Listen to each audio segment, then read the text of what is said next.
Hello and welcome back once again to Movie Reviews. So it's been a couple of days. I did actually go see a couple movies right after my last review, but it's been a hell of a week and I'm just now getting around to reviewing them, so I'm trying to remember them as freshly in my head as possible.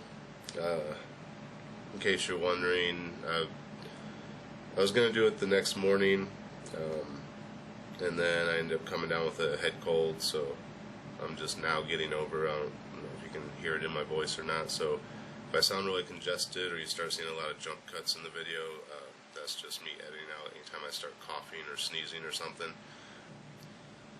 So it's been a couple days since I've seen these movies, trying to remember everything that happened in them. I'm probably going to miss a lot, so this is probably going to be a fairly short review. Also, on top of being sick, I had to wait till the roommates were actually out of the house for a day. They have the week off of work, so I'm just having to kind of work around their schedule on top of my work schedule, plus being ill. So the first review for today is going to be Ant-Man. Like I said, I saw this. Oh, Jesus, when did I see it? Let's see, Ant-Man would have been at the other theater. Ant-Man I saw at the end of July. It's now starting the second week of August. So yeah, I've been down for a while. So like I said, it's been like a week or so, a little over a week. So how did Ant-Man start? It started probably, the first part I remember of it was a flashback scene to a young Hank Pym still working with Howard Stark at S.H.I.E.L.D. Again, I almost wish this had come out before Avengers Age of Ultron. Really, each phase that they're doing should end with an Avengers movie. You should do movie, Avengers, movie, Avengers. Each of those should be a phase. This is technically the end of phase 2 or 3, whatever they're on now, and it went Avengers, then Ant-Man. And I know Ant-Man was kind of shoehorned in at the end, but, you know, they could have, other than one aspect of this movie, they could have easily rewrote it to happen before Avengers, Age of Ultron, and they could have rushed it a little bit and got it out a little bit sooner. Or even pushed back Avengers and swapped them, you know? So it starts out with them working together at S.H.I.E.L.D. And again, this is the part of the movie, like in Avengers Age of Ultron, I could have said they could have been working on Ultron at this point, and then had their falling out, and then Ultron gets kind of pushed to the side and picked up in Avengers Age of Ultron. It would have been a nice lead into it. But the main point of this flashback is Hank Pym is leaving S.H.I.E.L.D. because they're going behind his back trying to recreate the Pym particles. And he kind of throws out there, you know, as long as I'm alive, you'll never get the formula for the Pym particles. And that's kind of the end of the flashback scene, but again, that could have went on a little bit longer and filled out more of the story if it had gone before Avengers Age of Ultron. So I think it's a little bit of a misstep on Marvel's part, but like I said, they were trying to shoehorn Ant-Man into their continuity because it was planned on being done before this whole thing started, and then they're like, hey, can we fit this in somehow so we can use it later? And I think they did a good job on it. So we jump ahead in time and we get introduced to the Scott Lang character. The actor actually did, I'm not real familiar with Ant-Man in general, like the comics.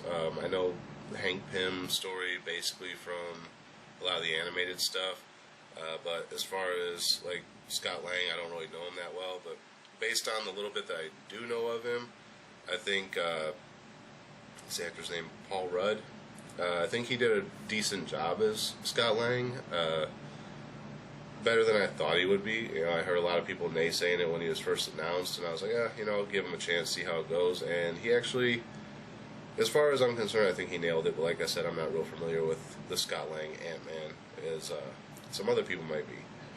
But so far all I've been hearing is rave reviews about this movie for the last 2 weeks, and drives me nuts because I'm like, oh, I don't want to hear anyone else's review on it before I do mine, because I don't want someone else's comments to taint my review, because then I could just be quoting something that somebody else said, which I really try to avoid in these reviews. So we get introduced to Scott Lang, and again they nail the story. He's a ex-criminal trying to set his life straight for his daughter, and kind of gets pulled back into thievery because an ex-felon can't get or maintain most jobs, even as like a burger flipper at McDonald's. So it all comes down to that, and he finally falls back into I need one good score, just to provide for my daughter. Which these other characters that are in the movie, they're still kind of criminals, so they're like, we got a job if you're interested, we could use you. So he's reluctant at first, but then he's like, what's the job I'm in? So he breaks in, steals the Ant-Man suit, and gets away, and then he gets home and he's kind of playing around with the suit and finds out what it actually does. At which point Hank Pym contacts him through radio, and kind of tells him, I let you break in, I let you escape, I could have stopped you at any time, I've been kind of scoping you out for a job of my own. Then we're introduced to Hank Pym's daughter, who's starts out kind of being against him, but then you later find out, this early on in the movie, so I'm not really spoiling too much, you find out she's kind of a double agent. She's kind of keeping watch over his company, but acting like she's against him, so things can kind of move forward and they can see the direction that the new heads are taking it in, but she still has the authority to step in and stop stuff. But she's playing up the role of being against Hank Pym at first. So she gets kind of mad because this mission that Hank Pym is going to send Scott Lang on, she says, I'm better trained with the suit, I know the history of it and everything, I should be the one to wear it and go in. But the whole time Hank's like, no, but he won't tell her why. Eventually he does tell Scott why, which goes back to his daughter's mother, which would be Wasp, Janet. So there is a brief cameo by Wasp, which is kind of cool. I wasn't expecting that. When it popped up, I was like, oh shit, it's Wasp. And then that kind of showed what happened to her, and if you follow the comics, you probably know what happened to her. They introduce the character who will eventually be Yellow Jacket, which was a little bit of a turn from the comic, because if I remember right, Yellow Jacket was one of Hank Pym's identities when he went nuts, and he started to go nuts due to overexposure of the Pym particles. But I guess, putting it into, if you gotta have a villain, it might as well be Yellow Jacket, because Yellow Jacket was kind of the anti-Ant-Man. So that was okay. You really didn't see much of Yellow Jacket until the very end, which I both liked and disliked. I would like to have seen a little bit of him. Kind of like in the first event, or Captain America the Winter Soldier. You see a little bit of the Winter Soldier at first, and then you don't see him till the battle at the end. Might like to have seen a little bit of Yellow Jacket like that, but they save it all for the end. Which, wasn't bad. I just, would have liked to have seen a little bit of a lead into it. So basically the whole break-in that Hank Pym is planning, spoilers again, is this guy that's in charge of running Pym's company now is been working on a Pym particle of his own, and he's getting dangerously close, and he's developed the Yellow Jacket prototype. So Hank wants to break in and destroy it before it gets militarized and used in ways that he doesn't want it to be used. Same reason he broke up with S.H.I.E.L.D. originally. So Scott breaks in, and he's going to confront Yellow Jacket, but the guy was ahead of him. Again, spoiler. At this point, expect spoilers because I can't really avoid it. I'm going to try not to give too much detail. But he was kind of prepared for the whole break-in. He kind of knew about it ahead of time. So he ends up becoming Yellow Jacket, and they have a miniature to large, back and forth fight, which eventually ends with, I think it was kind of Scott Lang kind of won, but it was more like a draw. It was like a "I'll get you next time" gadget type of thing, which then leads right into the climax, which is another battle between them, just in a different location. Which the battle, people were saying, like, how interesting can a movie about a guy that can shrink to the size of an ant be? And I always said from the beginning I was expecting it to be better than everyone thought, and I was right. It was the battle of the ant-sized men was actually pretty good. A lot of comedic value in it, especially when these guys are fighting on a small scale, and then it cuts to the people that are viewing the battle from the large scale, and it's just kind of, you can barely see anything. Like any explosions are just like little puffs of smoke. And so it's got a comedic value for that. But overall, the fight was done well. I did see it in 2D. I recently heard from somebody that the 3D was actually done really well in this, and it actually takes the movie to a whole different dimension.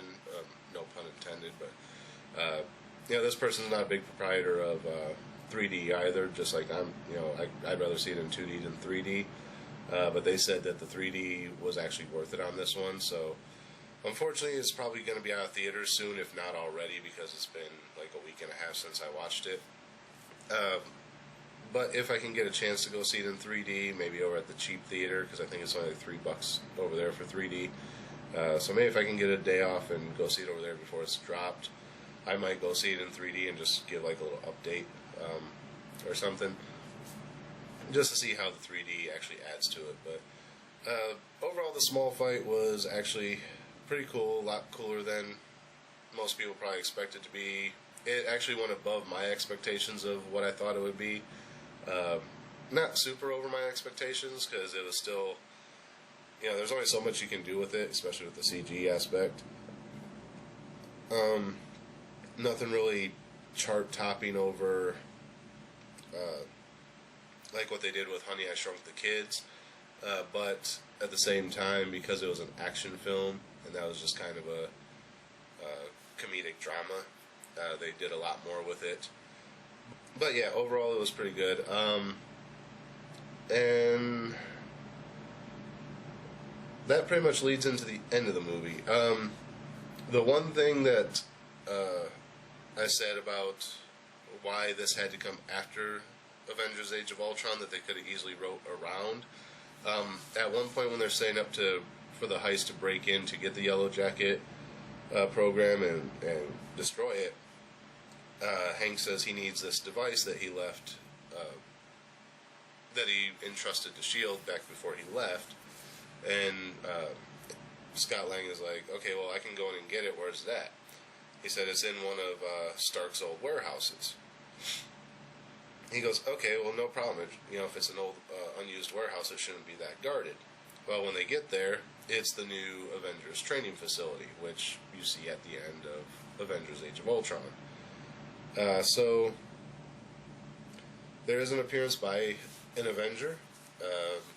Not going to say which one, but they do end up fighting, and it is actually a pretty awesome fight. That was probably one of my favorite parts of the movie, other than the final battle with Yellow Jacket. So that was definitely worth it. And that's actually a perfect example of how somebody the size of an ant can actually be a good fighter, a good superhero, is watching that fight. That sums up everything there is to say about Ant-Man in that one fight. So really they could have done it to where, it didn't have to be the Avengers facility. It could have just been like that character was there, or any character could have been there. They could have easily wrote around that and still pushed this out before Avengers, and still used it as a segue into Avengers to allow a lot more backstory. Again, like I said, it's mostly probably just because it was pushed in at the last minute and they didn't really plan it out too well. But then again, like I said, Avengers Age of Ultron seemed really rushed as it was. So yeah, that's more or less Ant-Man. As far as a star rating, I'm actually going to give this one... I actually like this one better than I liked Avengers Age of Ultron, so I'm actually going to give it... What did I give Avengers? I gave it 3.5. I'm going to give this one a 4. I'm real close to saying a 4.5 because I did like it that much more. But at the same time, like I said, the Avengers tie-in part, if they would have just taken a little bit more time, they could have actually worked that out a lot better. So it loses a little bit for that, but that doesn't take anything away from the story of Ant-Man itself. I think it's a perfect fit into... They managed to make it fit really well into the Avengers universe that they're going for. The original director who had started this whole project before the Avengers verse came up, or the movie universe came up, is the same guy that did Scott Pilgrim vs. the World. And he was originally saying that he wanted to do the Ant-Man story a lot more like that, like a lot more comic-based. So basically a lot of the same stuff you would see in, like, even the first Hulk when it had, like, the comic panels sliding in, or, like, early Kick-Ass stuff where it would switch to the panels of the comics and then bleed that into the real-life shot, or, just like Scott Pilgrim versus the World, where stuff would be, like, overly animated and, like, the Biff Pow Bang type of things appearing on screen. Realistically, I think it could have made the movie interesting on a different level than it already was, but I understand Marvel's direction of it wouldn't have fit into their universe, and that was kind of the falling out that the director and Marvel had, is, we want to be able to fit it into our universe, so it's canon, we can use Ant-Man later because you've already established it, but we want to take out a lot of the cartooniness and make it more serious, like Nolan Batman type of serious. And, obviously there was a falling out there because he had his vision for it. And since he's the one who originally spearheaded it to begin with, long before any of this came up, I kind of wish he would have got to run with it just to see what his take on it would have been. Maybe in a few years when all the Avengerverse stuff has died down, maybe he'll get a second run at doing it, and he can do it his way, or just let the guy have a shot at it at some point. But obviously, right now we're tying into the main Marvel universe leading up to Infinity Wars, so I can understand both sides of it. Do I think it would have made the movie any better? Like I said, I think it would have made it interesting on a completely different level than what it is. But as far as like what it currently is and how it fits into the Marvel universe, I think it did a good job. It's amazing. Like I said, I liked it better than the Avengers film. The Avengers films are the ones you're actually supposed to wait for each year. It's like you got your individual movies, and then okay, here's the team, and it's going to be awesome. And yeah, I guess that's kind of how short Avengers fell for me, is I actually ended up liking Ant-Man better. But like I said, had they swapped the places of them and used Ant-Man as a little bit more of a build-up into Avengers, I probably could have got over a lot of the flaws with Avengers and liked it a lot more. It probably would have bumped up to a 4 or a 4.5 on both of them. But as it stands now, for Ant-Man, it's 4 out of 5. Not a perfect film by any means, but definitely liked it. Yeah. So that's it for this episode. I'll be back in a minute. I'm going to get a drink real quick, and I'll be back in a minute with my next review. I'm not sure when these are going to go out. Also, on top of having a cold and the roommates and everything, my internet's been running like crap lately. It was literally down for 3.5 days, where it said I had an excellent connection, and every time I would try and do something, it would take probably a good 45 minutes just to load Google, which is only the Google logo and the search bar, and that's just ridiculous for as solid of a connection as it said I had. Finally, I think it turned out that it was something to do with the router down in the office, and it finally got reset. So now it's working again, but who knows how long it's going to stay there. After I film these, I still got to edit them. All the title cards are done, so I don't have to do that. So film, edit, upload. Even when I do have a good connection, sometimes YouTube takes, like, it says 300, 500 minutes or 600 minutes for each upload, which eventually shrinks down, but some days it doesn't. Some days I'll start the upload when I go to work, and I'll come home and it'll just be finishing, or my internet will went offline, and I'll have to pick it back up, any number of things. But, yeah, so that's it for this episode. I'll be back in a moment with my next review. Hopefully I can remember that one. Until then, as always, thanks for watching, and until next time, we'll see you at the movies.